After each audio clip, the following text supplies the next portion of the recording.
بسم اللہ الرحمن الرحیم. میں ہوں غلام رسول ملک.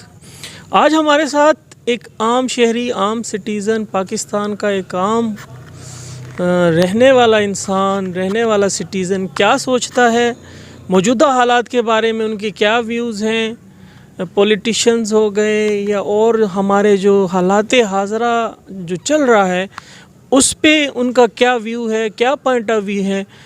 ایک عام شہری سے ہم پوچھتے ہیں کہ وہ ان حالات میں کیا سوچتا ہے.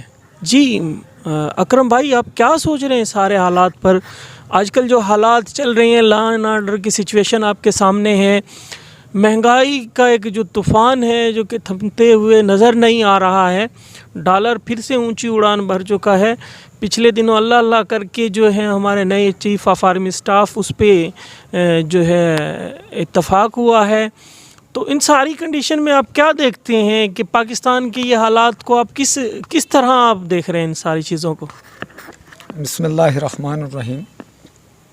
پہلے تو آپ کا بہت شکریہ کہ آپ نے اپنے چینل کے توسط سے مجھے اپنی بات کرنے کا موقع دیا. میں کوئی باقاعدہ کوئی تقریر کرنے والا نہیں ہوں، کوئی باقاعدہ مورخ نہیں ہوں، کوئی کتابیں لکھنے والا نہیں ہوں. ایک عام پڑھا لکھا پاکستانی ہوں. ایک ساری دنیا کے لوگوں کی طرح مجھے بھی اپنے ملک سے بہت محبت ہے. میں بھی چاہتا ہوں کہ میرا ملک پاکستان ترقی کرے، پھلے پھولے، آگے بڑھے.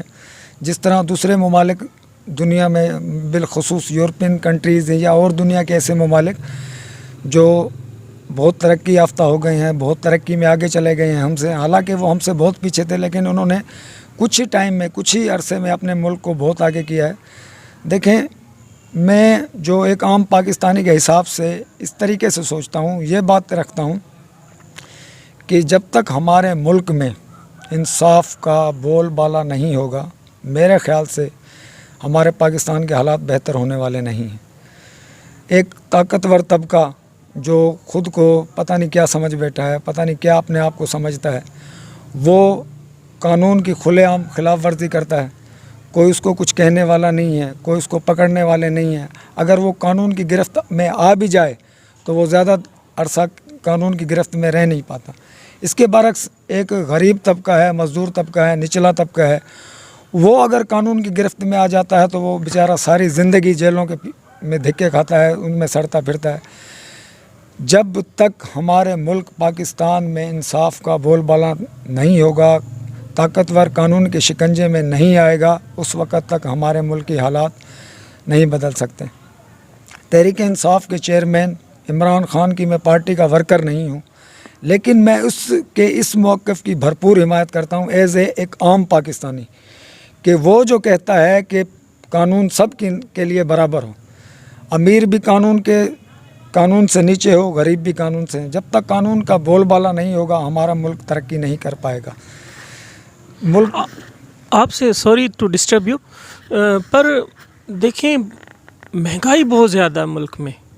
آپ کس طریقے سے اپنا گزارا کر پاتے ہیں؟ کچھ اس حوالے سے کچھ بتائیں گے؟ کوئی پریشانی ہوتی ہے یا اچھا خاصا آپ کا گزارا چل رہا ہے، کسی قسم کی کوئی پریشانی نہیں ہوتی آپ کو؟ مجھے آج کل جو میرے حالات ہیں نا، معاشی حالات، وہ بہت بدتر ہیں.